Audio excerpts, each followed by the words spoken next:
Well, a very, very warm welcome to you guys. Hi, it's Cassim, and welcome to, I think now what is the 8th episode of the Man to Man podcast.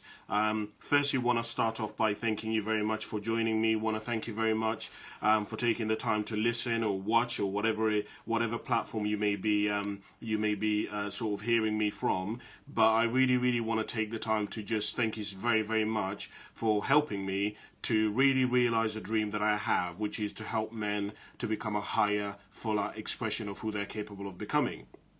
In today's podcast show, I have 4 things that I'd like to talk to you about, if we have time. As I've said to you guys many times before, usually I will go off on a tangent, so usually what I initially start off by wanting to speak to you guys about may slightly change as the conversation begins to adapt and I think of new ideas and things come to me that I want to share with you. However, there are 4 things that I want to talk to you about that I hope as a man-to-man will help you in your own life.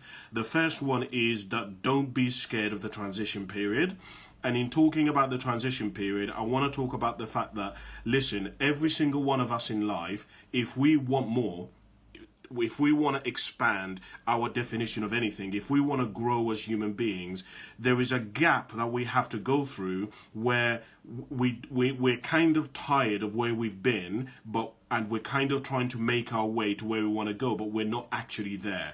In other words, if I use a metaphor to explain this point and this message that I want to talk to you about, it'd be a bit like being deciding that there is a river and you want to get from one side of the river to the other side of the river. If you are on the bridge, it means that you're not exactly where you want to be, but it also means that you are not where you've been in the past. And I want to talk about the fact that don't be scared of that, because many of us are scared of that. The second thing that I would like to talk to you about, if we have time, is that a king is defined by what he conquers and the way in which he rules his subjects. I repeat, a king is defined by what he conquered and the way in which he rules his subjects. The third thing that I want to talk to you about is I want to talk to you about finding a way to get motivated, finding a way to want to do something significant with your life. And if we have time, the 4th thing that I want to talk to you about is I want to talk to you about why it is that without self-love and without self-care, you cannot wholly take care of those that you love and those that you cherish. So those are the 4 things that I want to talk to you about, and I hope that I have time, because I'm really hoping that today I can in some way serve you. In some way I can say something that inspires you, that triggers something in you, that moves you, that in some way points you in the right direction to becoming a higher, fuller expression of who you're capable of becoming. So, do you know what? I'm actually going to start off slightly a bit different. One of the things that I think is really important is something that I want to talk to you about is you've probably noticed that today is our 8th episode. And one of the things that I want to talk to you about, and it is actually something that I've been spending a lot of time on recently, and is something that I think as a man will be useful for you to know, is around this concept of that, do you know what? You have to start off small. And you have to start off with whatever you've got and wherever you are.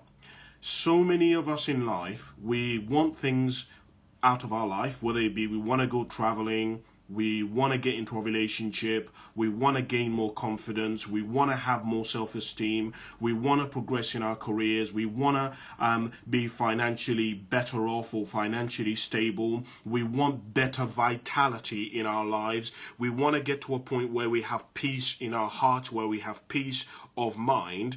But so many of us, what we do is that we have this attitude and this mindset of, I will do it when I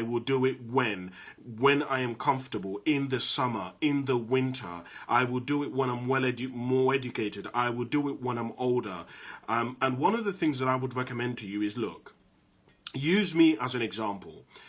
Obviously, you can see that most of my videos and most of my shows and most of the things that I talk about, most of them don't get incredibly hundreds and thousands and millions of views. Most of my stuff doesn't get listened to by thousands of people.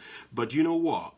I've managed to find something in my heart, in my soul, that I truly believe in, that I genuinely want to do. I may not be perfect, and even with this podcast you can tell that sometimes I stutter, or sometimes I kind of confuse my ideas, and sometimes I convolute my ideas and I can't articulate them to the best of my ability. But I try my best, and I'm constantly every single day trying to get better, and every single day I'm trying to refine my thinking and to refine my ideas and to use better metaphors and to use better examples and to really refine my message so that my message becomes really clear. And so one of the things that I try to do, and it's a mindset of winners which I've had to develop, is this mindset of just begin wherever you're at. It doesn't matter whether you haven't got multitude. It doesn't matter whether you haven't got loads of support. It doesn't matter whether you don't have lots of resources. Just start where you are. You can clearly see from my background that clearly I'm not in some massive studio. I don't have some amazing production team.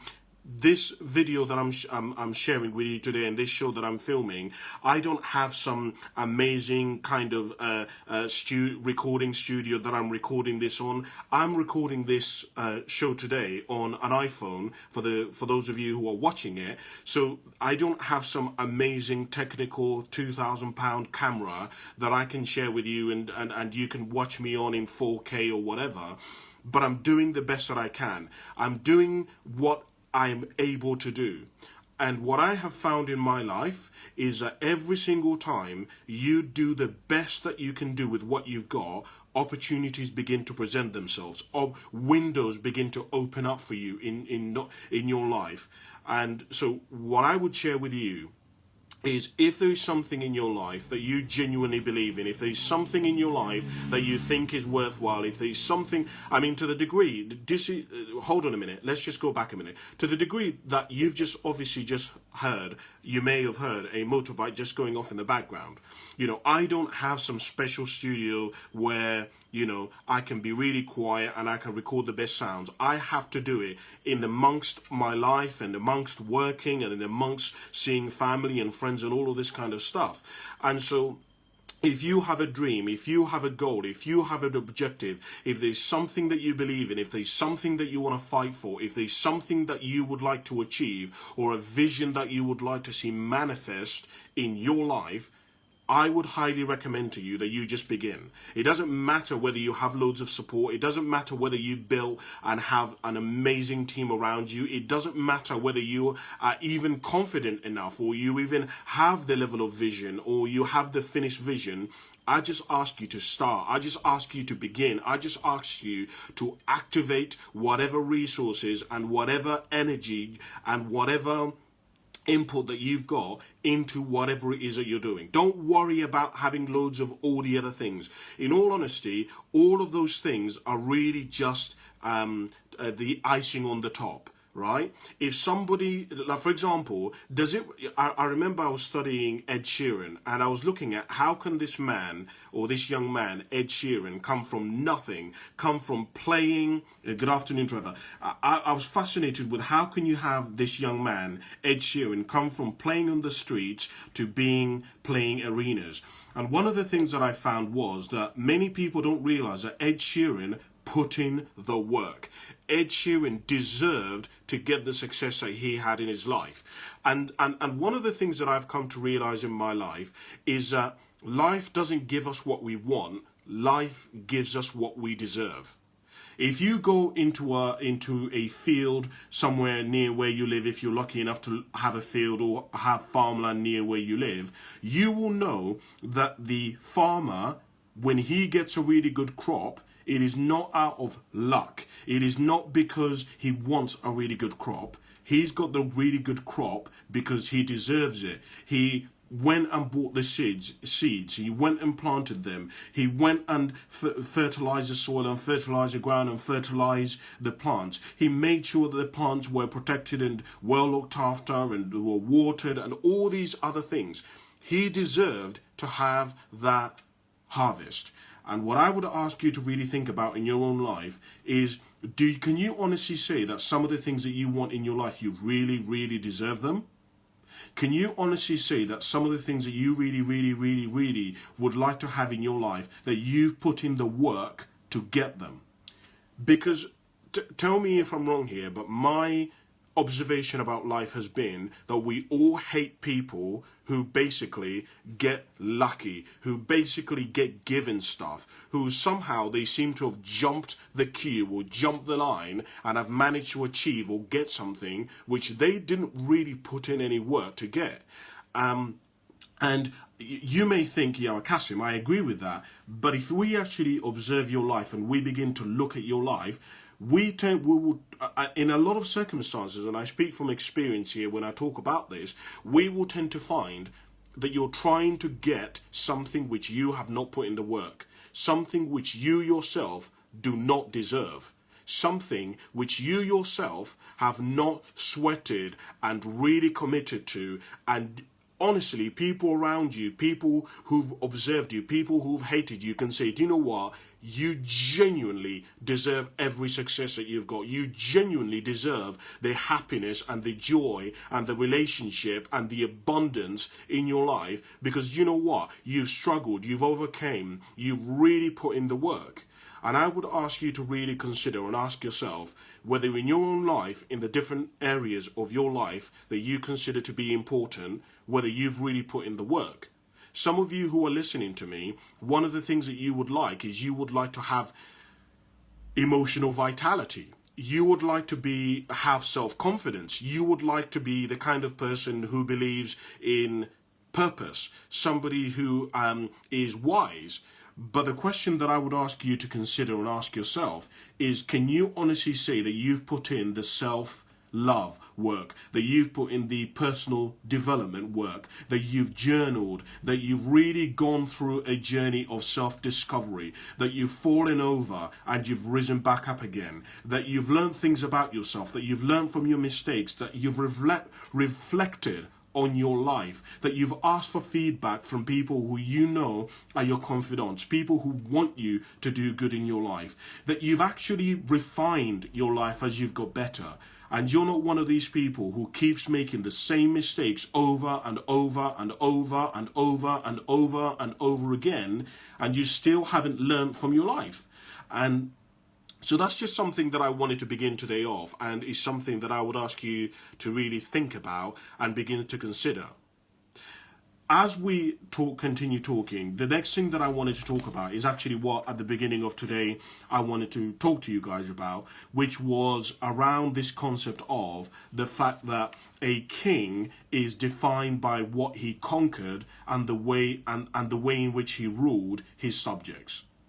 Most of you will be familiar with movies, right? If you've seen movies, and most of us have seen movies, if you've read stories, you will know that if usually there is a king, whether it be a story like Robin Hood, right? Or whether it be a story of King Arthur, whatever it may be, we all know that the king or the hero or the champion is defined by the things that he overcomes. And so I guess my message to you is this, and is really what I want to try to articulate to you, is you cannot be defined as a king if you don't have something to attack. You cannot consider yourself to be a winner if you don't have something which you have to conquer, if you have something which you have to fight. If you look throughout history, and if you're a fan of history, you will know that all the kings who we all remember, King Arthur and all the other great kings throughout history, every single one of them has been defined by, when you think of people like Alexander the Great, they've been defined by what they've conquered or the way in which they rule their subjects. So, for example, if you think about certain kings who perhaps are not looked at in favor because of the way they ruled, is because usually the impact and the impression that they left on their subjects is not something which people wanted to highlight in a positive light, meaning they had this position and influence to be able to impact their citizens or their subjects' life, and they did not use it in a way that improved those subjects' life. Or if we look at this slightly on a different angle, if you consider a lot of the kings who we remember our history as being great kings, they managed to conquer great lands. They managed to overcome tremendous adversity in order to rise and meet the challenge that was at hand.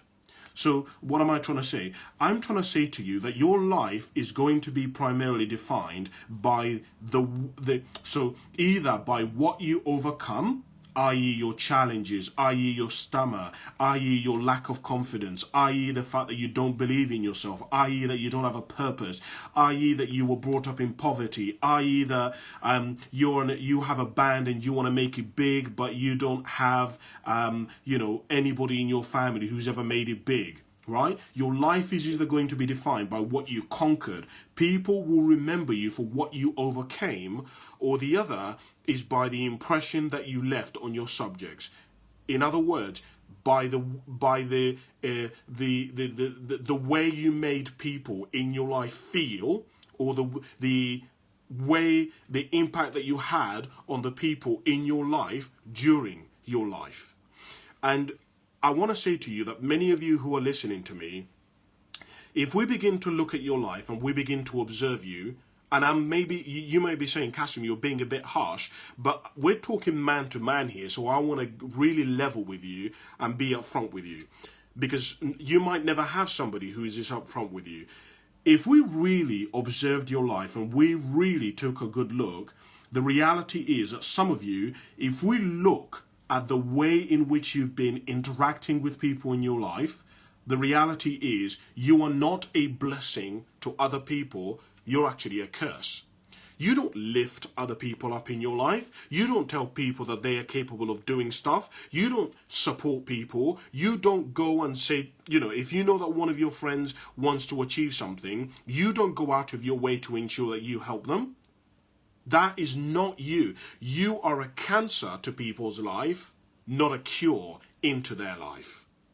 And so what I would encourage you to do is, look, if you don't consider yourself to be somebody who maybe perhaps has power, or you have influence, or you have great wealth, can I recommend to you that the way in which you can really live a remarkable life is to use your life as a vehicle to improving the lives of other people. Use all the interaction that you have in your life to improve other people's lives. Let me take this further. I was having a conversation with a guy called Jaden. I used to work in co-op, and there was a guy called Jaden who I used to work with. I used to be his manager. And I was observing Jaden, and Jaden would serve people on the till. People would come in with their shopping, and people would pay for their food. And Jaden would not ever really realize that these people are not just machines, but he has a brief window of perhaps a minute or 30 seconds to improve that person's life.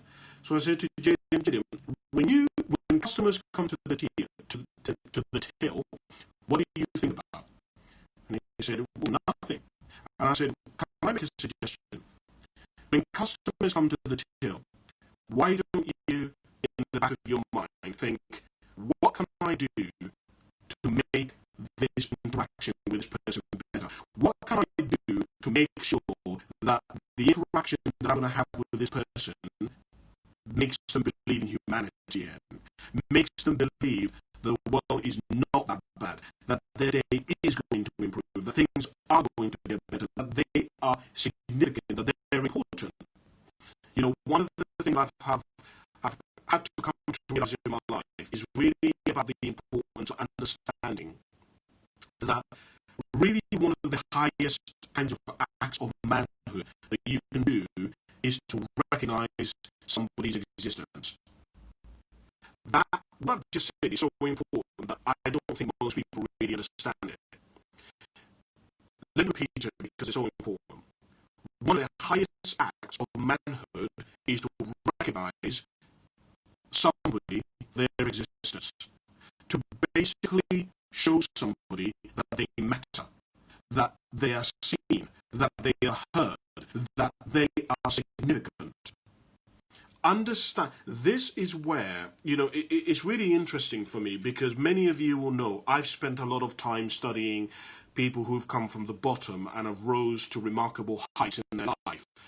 And one of the things that really fascinates me about studying these individuals is that many of these individuals will say that part of the reason why they're successful was because of somebody in their life. A teacher, a mentor, a parent, whether I'm looking at somebody like David Beckham, whose sister Alex Ferguson is somebody who made an impression on him. And I could name countless different people who basically attribute, to the point where we're looking at somebody like Anthony Joshua, who had that boxer of his, that guy who I can't even remember his name, but if you know Anthony Joshua, you will know who I'm referring to. But every single one of these individuals seems to have somebody in their life who basically they say was the reason why they become successful. And I was looking at this and trying to understand. I don't understand why is it that this person is so important to this person's success. Why is it so important that somebody in their life has somebody who basically is like a catalyst? And what I began to realise was that when these people say that this person was the reason why they made it or the reason for their success, is because that person usually made that person be seen. That person made that person exist. They made that person say, okay, it doesn't matter what mistakes you made, it doesn't matter how much you fucked up, it doesn't matter where you began, you are capable of doing remarkable things in your lifetime. You are capable of achieving more. You can turn your life around. It doesn't matter whether you're a dickhead now or whether you've made errors in judgment. It doesn't matter. You can make up for it. You can live a redemptive life. You can make up for your mistakes. You can catch up even though you've made loads of errors in judgment. And I wonder whether you're the kind of person who plays that role in your life. The other thing I wanted to say is if you're not in a position of power or you're not in a position of influence, the other position that you can take is that you can take the route of being, and I guess going backwards, one of the ways in which your life can be remembered and a way in which your life can be a memoir of is by illustrating what you've conquered, using your life as a vehicle to conquer your fears, to conquer obstacles that get in your way, to conquer your enemies, to conquer your opponents. So many of us lads don't fight, right? And I'm not just talking about physical fights, guys. Read between the lines. When I talk about fighting, I'm not actually talking about physical fighting. I'm talking about emotional, intellectual, and spiritual fighting. I mean that just because your body may be broken, it doesn't mean that your spirit has. I'm talking about, let me take this further. So, at the beginning of this year, I went to do a run across the length of Ireland, Northern Ireland, Scotland, and the rest of the UK. And I was with my dad. I was having a conversation with my dad about life, and we were talking about people who'd managed to basically be in abused relationships or people who were in like war camps and managed to achieve remarkable lives. One of the things that I was saying to my dad is that in my research, what I have found is that many times part of the reason why usually people can go through horrible tragedies in their life where they've been abused, where they've been their body has been damaged in some way, whether it be through war or whatever, and go on to rise to do the most exceptional things in their lives, is because many of us believe that if our physical body is hurting or if our physical body is broken in some way, that is all there is to us. And I made this mistake as well. I used to think if something is difficult or something is hard or something causes me pain, then surely that is all I am. And so I don't want my body to get physically broken or physically hurt. And so what I've learned from these individuals is that whilst your body may be broken, harmed, and and it may be in pieces, there is another level of life which most people don't operate on, which is their heart. And what I mean by this is it's possible for your body to be broken, but your heart not be broken. But I said to my dad that, Dad, the people who genuinely do the most remarkable things don't even just operate from their heart. What they do is they operate from their soul. Because whilst your body may be broken and hurt, whilst people may abuse you and say you're ugly and say you will never amount to anything and say you're nothing and say you're a waste of time and you're a waste of space and you'll never be enough, whilst loads of people can say that to you and it can have you emotionally and really degrade your heart, there's very few things that, as far as I'm aware, nothing can touch the soul. The only thing that can really impact your soul is things like destiny, is things like purpose. No external factors can affect your soul. And so many people operate their lives from their physical being, from their emotional state. But so many people forget about the spirituality, that we're not just the physical body and we're not just our emotional state. We have the capacity, if we wish so, to just fight, to really conquer our fears, really conquer our emotions, really conquer our physical body. And let me tell you how I learned about particularly this particular instance. There was a woman, God damn it, I think her name is Katie Piper. She's the most fascinating woman. Basically, Katie Piper was in a relationship, from what I understand, and she got acid thrown on her body. And I'm studying her, and I don't understand how a woman can have acid thrown on her body. Her body is burnt. Her body is fractured. She'd had to have several operations to correct many parts of her body. And even then, she's really still unrecognizable.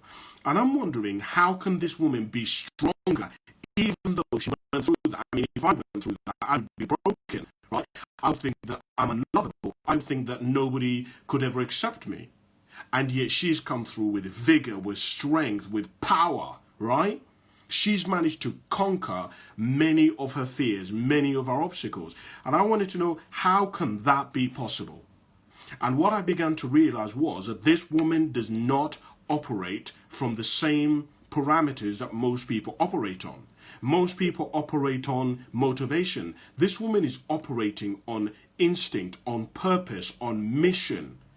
And I was like, boy, imagine if people had their physical being and vitality and they weren't broken in any way physically, and they hadn't gone through loads of emotional turmoil where they've been abused, where they've been berated. Can you imagine what that person could do in their life if they actually activated some of these forces that are invisible in their life?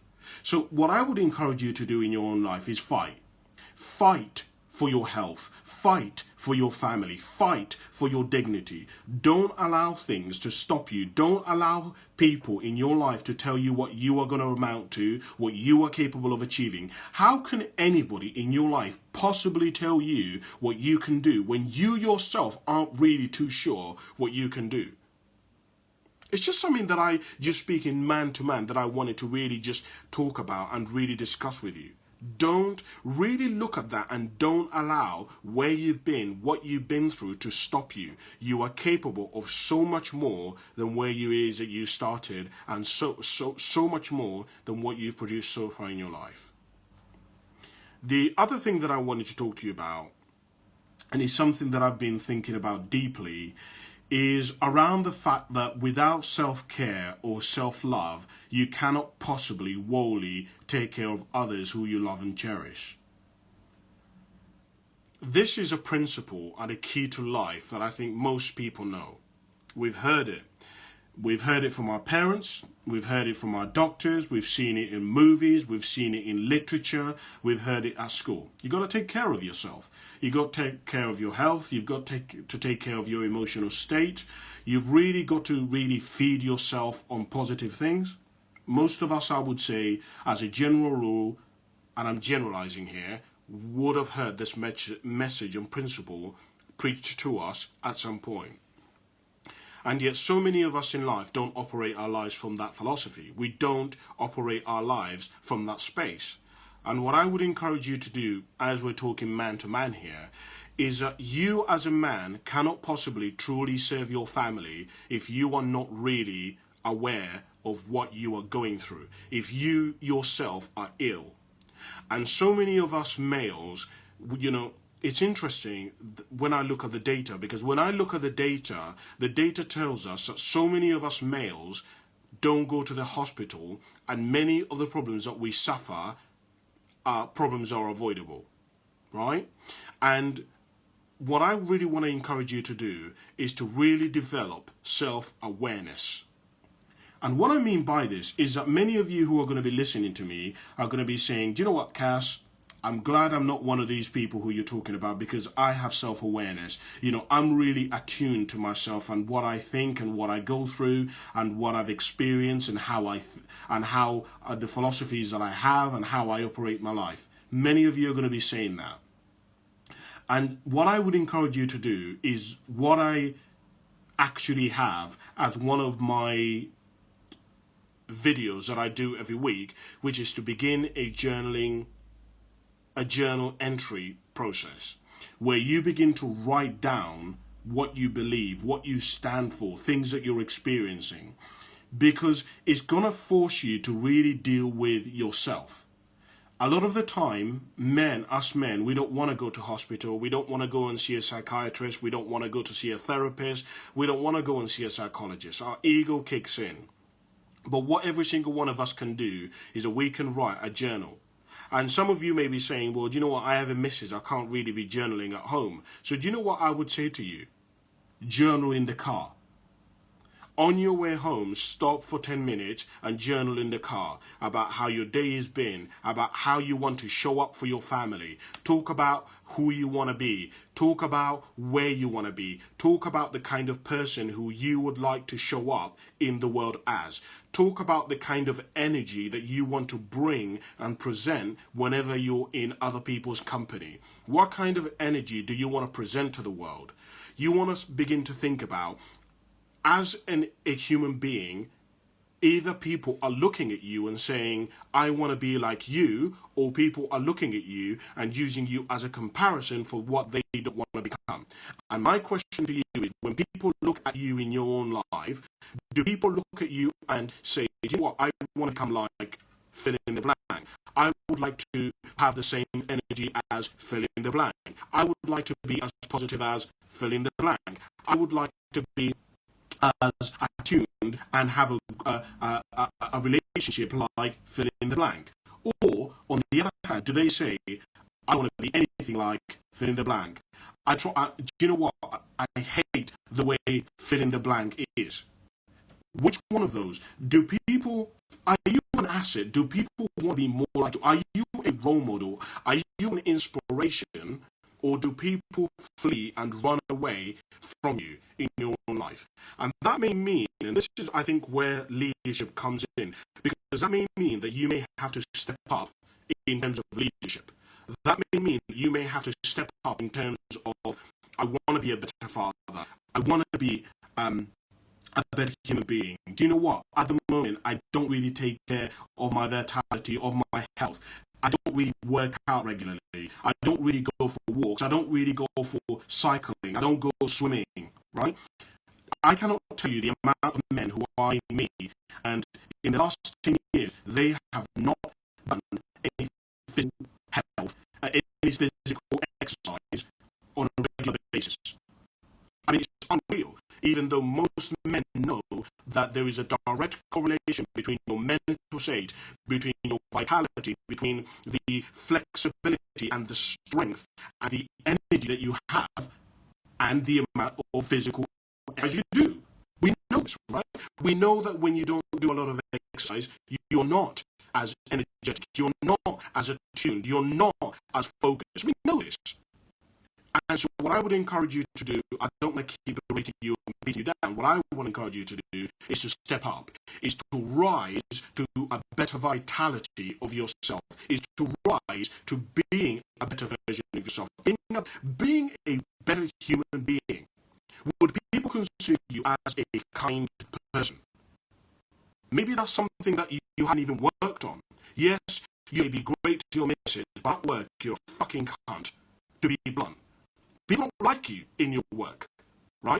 You're fantastic to your missus, but the people who are going to be turning up at your funeral and talking about the human being that you were will be your family, but predominantly it's going to be all the other people who you impacted during your lifetime. And so I would really encourage you to really look at looking after yourself.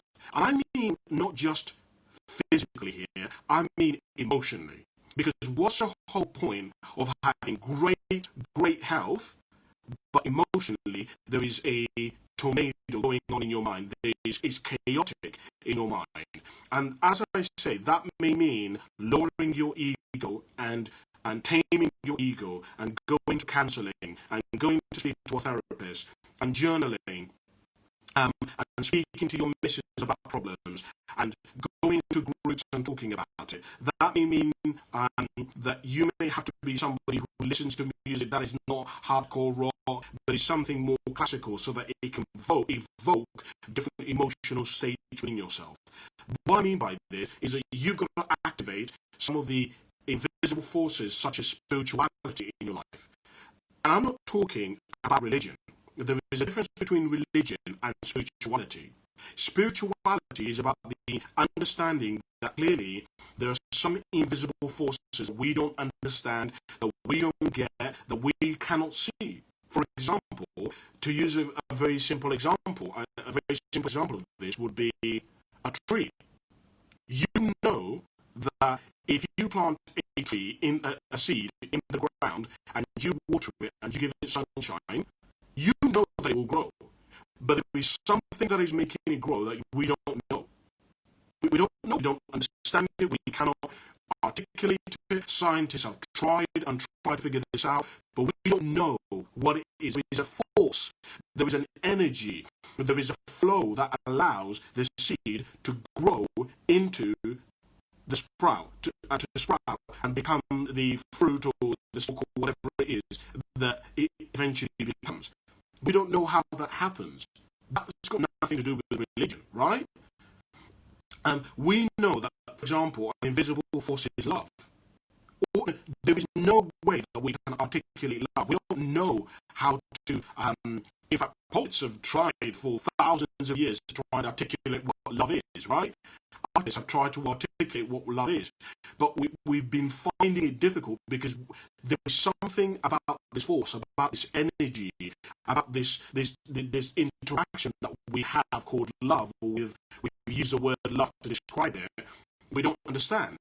And so when you begin to realize that there are those forces and you begin to activate them in your life and you begin to really interact with them and become attuned to them, your life takes on a different level. Your life takes on a different height. Your life, it vibrates on a very different frequency than the one that has been doing so far. And when you begin to do that, you begin to show up differently for your family.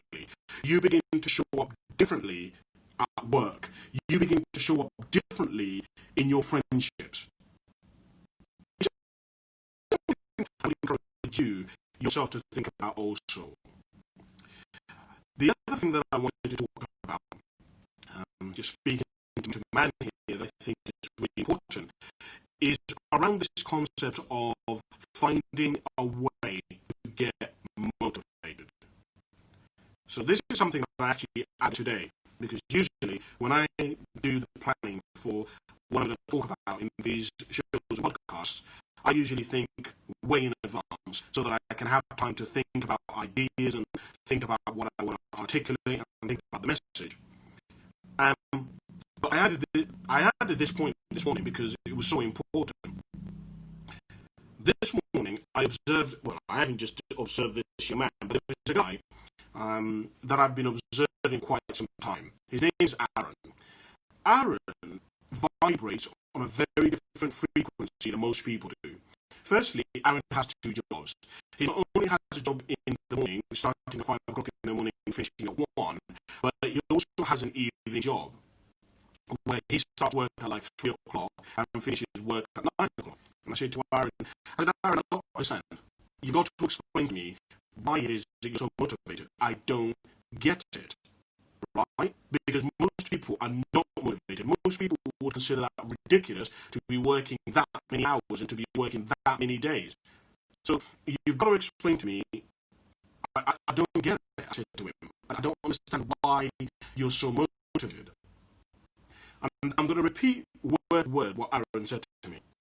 Aaron said to me, Cassim, the reason why I am like that is because my parents were like that, and they showed me and taught me that I should also be like that. And that's why I am the way I am. Now, Aaron is very, very lucky in that he's got his parents and he had people to show him how to do that. Many of you guys who are listening to me, you don't have drive in your life. You don't have a level of hunger that allows you to be able to do remarkable things. Tell me if I'm wrong here, but I think every single person who's listening to this, you can agree with me when I say that most human beings are operating below their potential. I would say if you looked at people in your life, name anybody, your mom, your best friend, your sister, your neighbor, if you spoke and looked and observed most people in your life, including yourself, I think you could very easily say that most people are not really doing as much as what they can do. They're not really living up to their potential. They're not really exercising their power. I asked myself why that was. Why? Why is it that so many people don't do that? And what I found was that it's because people just don't have drive. People don't have enough reasons to do it. People don't. It seems like so much effort to go out there and do two jobs and work on yourself and read books and acquire new skills.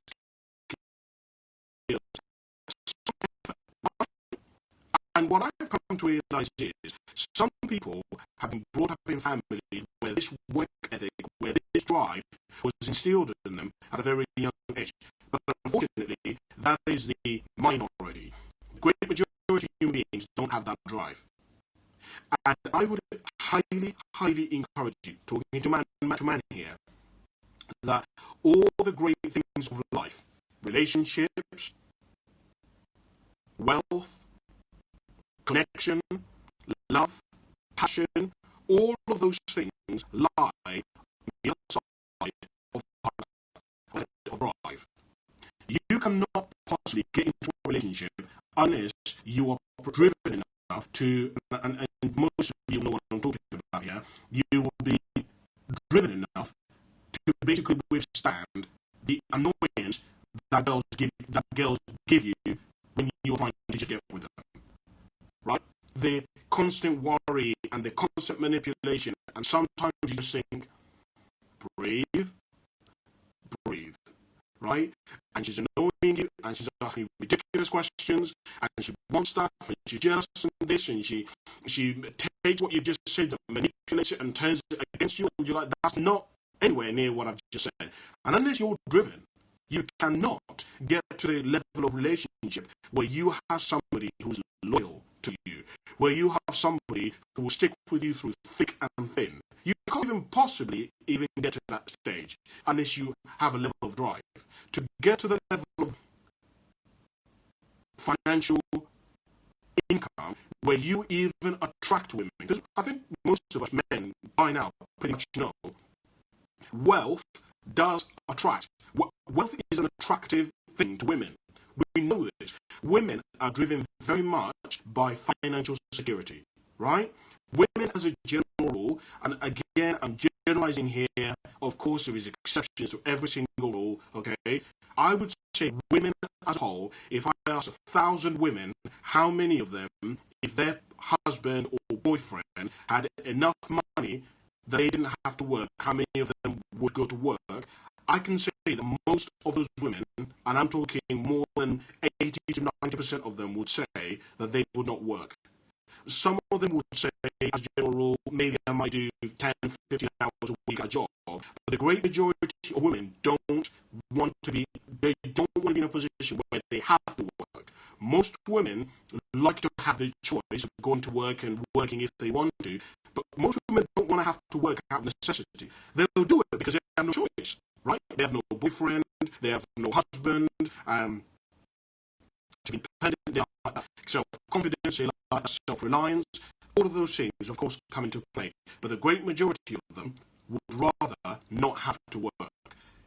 So it's obviously important to understand that women very much are attracted to wealth. So if you have no money, right? If you're broke as shit, if you don't have enough drive to put in work, to get good with money, right? To get financially stable, to get to the point where you have enough momentum that you know how to get money, that you know how to produce money, that you can multiply yourself, that you can create a high level of income, you're going to have a serious problem trying to get a relationship. And obviously, I'm only talking about one aspect of life here, right? But I'm just saying to you that you can't even get to that kind of level unless you have looked at getting the drive, unless you actually want to succeed. And here's where it gets interesting. Some people are really lucky and they have somebody in their life, a woman, who will motivate them to get that drive. The great majority of you guys, you firstly have to get the money and then the women come. And so you have to get your own self-drive and your own ambition and your own hunger, and then the women and all the other great things that can come as a result of money will follow. I know already many of you are saying, Cassim, money is not the be and all, and women shouldn't be, after your money. Well, I'm sorry to tell you, but what more do? This is the way the world works. I remember something that somebody once said many years ago, and they said, you can either, what did they say? If you chase the bird, you leave the field. In other words, you can either go and try to chase every single person and try to fight loads of problems, or you can just continue growing and looking after the plants that you've got. All right? And what I would encourage you to do is become the kind of person who just continues. Every time you get distracted, continue. Right? You can say you don't like the government and you don't like the way it works. You can say you don't like the schooling system. You can say you don't like the fact that women go after men for money. The reality is it happens.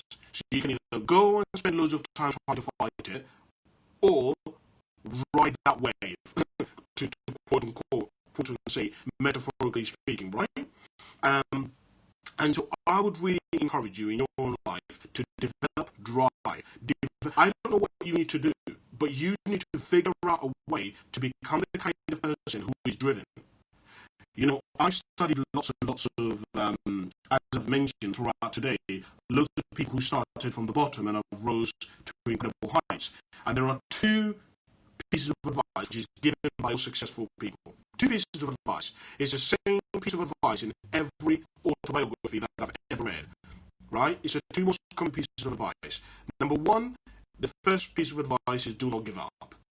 It's do not give up, don't quit, persevere. Is probably the single number one piece of advice that is given amongst all successful people. And when you actually begin trying to get something, you see why that is the first piece of advice. If you don't understand why people give that piece of advice, it's because you haven't tried to get anything, right? And the more stuff you try to get in your life, the more you get that particular key to success. The second piece of advice which is given in all these autobiographies that I've read is to just start, to begin, to get going, to head in the direction of where you want to go. And the reason why that piece of advice is given as, I would say, the second most common piece of advice is because in order to just get going, in order to begin to go in the direction of your dream, in order to start heading where you want to get to, you need to have the motivation. You basically need to overcome all the psychological, the emotional obstacles that are going to be in your way, that are going to stop you getting to your goal. Obstacles such as, I'm not good enough, it's going to take too long, I don't have the money, I don't have the resources, nobody believes in me, it's a stupid idea, I'm not enough, I'm not that good looking, I'm not ready. Do you see what I mean? There are loads and loads of reasons that you can give for not starting. Loads, right? But the people who actually end up becoming successful, usually, and this is, I think, is really the most ironic thing. One of the things that I love when I read these autobiographies is many of these people will say something that I've always found fascinating, which is that they say, I wasn't the most talented, I wasn't the most gifted, I wasn't the most articulate, I wasn't the most good looking, I wasn't particularly great at this or great at that. But what I did was I got going. And I've always found that to be really interesting, because that basically tells us that the people who are the greatest singers in the world, we'll never hear. That tells us that people who are the greatest athletes in the world, we will never see. Why? Because they never tried. They never overcame the actual obstacles, that the mental and emotional and spiritual obstacles that they've had in order to have enough drive to overcome to actually get started.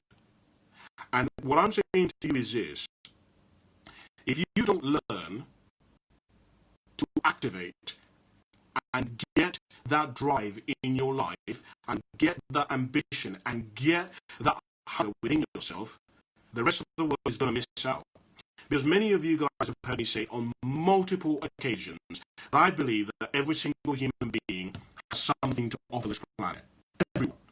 Every person who's listening to me has something to offer this planet. In fact, one of the things that I talk about is that everyone was born to be a leader in an area of gifting.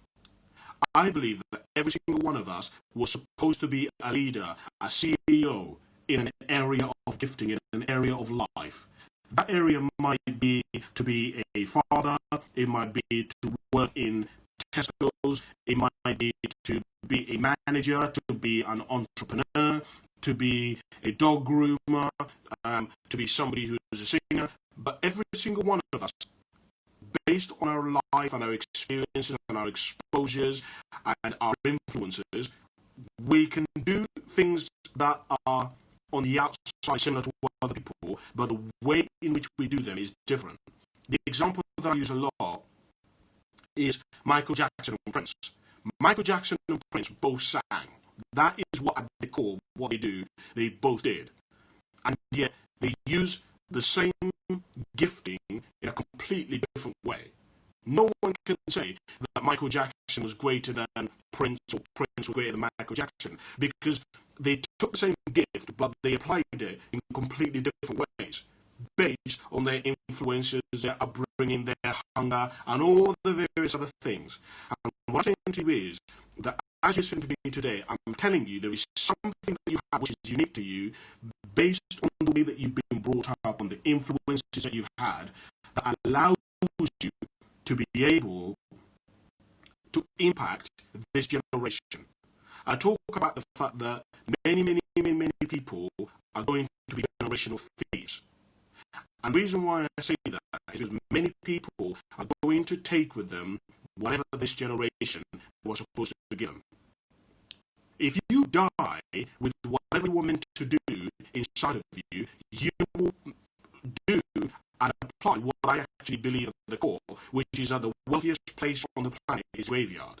You will enrich the graveyard, because in the graveyard you will find dreams that were never accomplished, art which never started, businesses that were never started, ideas that were never applied on, songs that were never written, I can go on and on and on and on that subject because many people die full. That is why what my philosophy in life is, I say to people, the goal of life is not to live a long time. The goal of life is to die empty. The goal of life is to get to the point where you say, there is no more that I could have done, Cass. There is no more that I could have given. I've loved, I've fallen out of love, I've been betrayed, I've trusted people, I've made connections, I've travelled around the world, I've ate food that I absolutely hated, I've done things that I couldn't stand anymore, I've been with people who, Jesus, when I think back at it, I think, what in the world was I doing? I remember I took photos of myself, and I used to be at a state where I used to drink in my life, and I was like, what the hell was I doing at that point in my life? But you know what? I wouldn't take back any of it, because all of it made me who I am today. And that is really the goal of life. The goal of life isn't to get to the end of, to live, let's say, 100 years.